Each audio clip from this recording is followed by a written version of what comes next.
ನಮಸ್ತೆ Karnataka different maker YouTube ಚಾನಲ್ಗೆ ಸ್ವಾಗತ. ಸ್ನೇಹಿತರೆ, ಕಾಡಿನ ರಾಜ ಸಿಂಹ ಗರ್ಜಿಸಿದರೆ ಸಾಕು ಮೈಯಲ್ಲಿ ನಡುಕ ಹುಟ್ಟುತ್ತದೆ. ಸಿಂಹದ ಉಗುರುಗಳು ಮತ್ತು ಹಲ್ಲುಗಳಲ್ಲಿ ತುಂಬಾ ಶಕ್ತಿ ಇದೆ. ಬೇಟೆಯಾಡಲು ಸಿಂಹ ತನ್ನ ಉಗುರುಗಳನ್ನು ಬಳಕೆ ಮಾಡುತ್ತದೆ. 2020ರ ಜನಗಣತಿ ಪ್ರಕಾರ ಸಿಂಹಗಳ ಸಂಖ್ಯೆಯಲ್ಲಿ ಏರಿಕೆ ಕಂಡು ಬಂದಿದ್ದು, ಭಾರತದಲ್ಲಿ ಸುಮಾರು 670ಕ್ಕೂ ಹೆಚ್ಚು ಸಿಂಹಗಳಿವೆ. ಸಿಂಹ ಭೂಮಿಯ ಮೇಲಿನ ಅತ್ಯಂತ ಧೈರ್ಯಶಾಲಿ ಪ್ರಾಣಿ ಎಂದು ಹೆಸರುವಾಸಿಯಾಗಿದೆ. ಹಾಗಾದರೆ ಕಾಡಿನ ರಾಜ ಸಿಂಹದ ಬಗ್ಗೆ ಇನ್ನೂ ಕೆಲವು ಇಂಟ್ರೆಸ್ಟಿಂಗ್ ಮಾಹಿತಿಗಳನ್ನು ತಿಳಿದುಕೊಳ್ಳೋಣ. ಕಾಡಿನ ರಾಜ ಎಂದೇ ಕರೆಸಿಕೊಳ್ಳುವ ಸಿಂಹಗಳು ಸಾಮಾನ್ಯವಾಗಿ ಗುಂಪಾಗಿ ಜೀವಿಸುತ್ತವೆ. ಸಾಮಾಜಿಕ ಜೀವನದ ಕಾರಣದಿಂದಾಗಿ ಹೆಚ್ಚಾಗಿ ಜೊತೆಯಾಗಿ ಬದುಕಲು ಇಷ್ಟಪಡುತ್ತವೆ. ಸಿಂಹಗಳ ಗುಂಪನ್ನು ಪ್ರೈಡ್ ಎಂದು ಕರೆಯಲಾಗುತ್ತದೆ. ಒಂದು ಪ್ರೈಡ್ನಲ್ಲಿ ಸುಮಾರು 15 ಸಿಂಹಗಳು ಇರುತ್ತವೆ.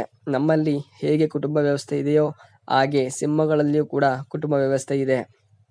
ಒಂದು ಕಾಲದಲ್ಲಿ ಆಫ್ರಿಕಾ, ಏಷ್ಯಾ ಹಾಗೂ ಯುರೋಪ್ನ ಬಹುತೇಕ ಭಾಗಗಳಲ್ಲಿ ಸಿಂಹಗಳು ದೊಡ್ಡ ಸಂಖ್ಯೆಯಲ್ಲಿ ಕಂಡುಬರುತ್ತಿದ್ದವು. ಆದರೆ ಅರಣ್ಯನಾಶ, ಬೇಟೆ ಕಾರಣಗಳಿಂದ ಸಿಂಹಗಳ ಸಂಖ್ಯೆಯಲ್ಲಿ ಇಳಿಮುಖವಾಗಿದೆ.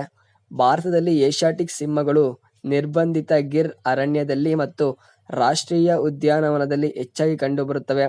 ಸಿಂಹಗಳು ನೋಡಲು ತುಂಬಾ ಮುದ್ದಾಗಿ ಕಾಣುತ್ತವೆ, ಆದರೆ ಒಂದೇ ಒಂದು ಗರ್ಜನೆ ಸಾಕು. ಸಿಂಹಗಳ ಪ್ರತಿ ಗುಂಪಿನಲ್ಲೂ ಗಂಡು ಹಾಗೂ ಹೆಣ್ಣು ಸಿಂಹಗಳಿರುತ್ತವೆ. ಗಂಡು ಸಿಂಹವು ಗುಂಪನ್ನು ಮುನ್ನಡೆಸಿದರೆ ಹೆಣ್ಣು ಸಿಂಹಗಳು ತಮ್ಮ ಬಳಗಕ್ಕಾಗಿ ಬೇಟೆಯಾಡುತ್ತವಂತೆ. ಸಿಂಹ ಗರ್ಜನೆಯು ಸುಮಾರು 8 ಕಿಲೋಮೀಟರ್ವರೆಗೂ ಕೇಳಿದಂತೆ.